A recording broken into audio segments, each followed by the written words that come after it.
In this film, we're going to look at the iPad SPR AED. Now what we've got here is the iPad SPR trainer, but it looks exactly the same. It'll work in the same way. As far as the case it comes with, it will come in this orange case, so it's a very strong case, it's protected and ideal to store and transport your iPad AED. Now looking at the unit itself, there's key bits and pieces with it. You've got the plug on the top here, which is what the pads connect to. It does come pre-connected, and the pads that come with it are adult and child pads. So you've got the advantage there of one set of pads. All you do to change is push this button up here, and it will switch between adult or into child settings. So it just makes it nice and simple. Unlike other AEDs where you only have adult pads and then you have to physically change to a child pad, which means you've got two sets of pads to change. With the iPad range, you just have the single set of pads and you just switch it on a button on the unit. It's easy with this one because you are physically putting a button. Some of the other earlier models, you have a little cover you lift and you slide a switch, but this one is straightforward and very, very quick to change. The whole process for doing using a defib is simple. It's numbered 1, 2 and 3, and everything about the unit follows with the voice prompts. So to start with, number 1, you turn the unit on. And you've also got testing here, so on this display here it will tell you if there's any faults with the unit, so part of your regular checks on the units to make sure everything's working okay here. Number 2, you're putting the pads on, and depending on whether you've got it set on the adult setting or on the child setting, depends which image of these will light up.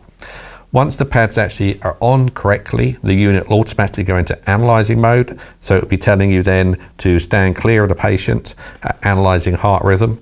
But this unit is a semi-automatic AED. So once it detects the shockable rhythm is needed, then it will say push the flashing shock button, and you do this and it will deliver the shock. Once it's done that, you then revert back to CPR and you just carry on the cycle, and it runs on a 2-minute cycle. Then it will tell you to stop CPR in the same way as any AED unit will do that. While you're doing CPR, it's giving you the metronome just to help guide you through the CPR process. The unit itself has got a speaker on the front, and it will adjust its volume to the ambient noise conditions. So if you are in somewhere where there's a lot of noise, it will automatically increase the volume to make it simple and easy to hear.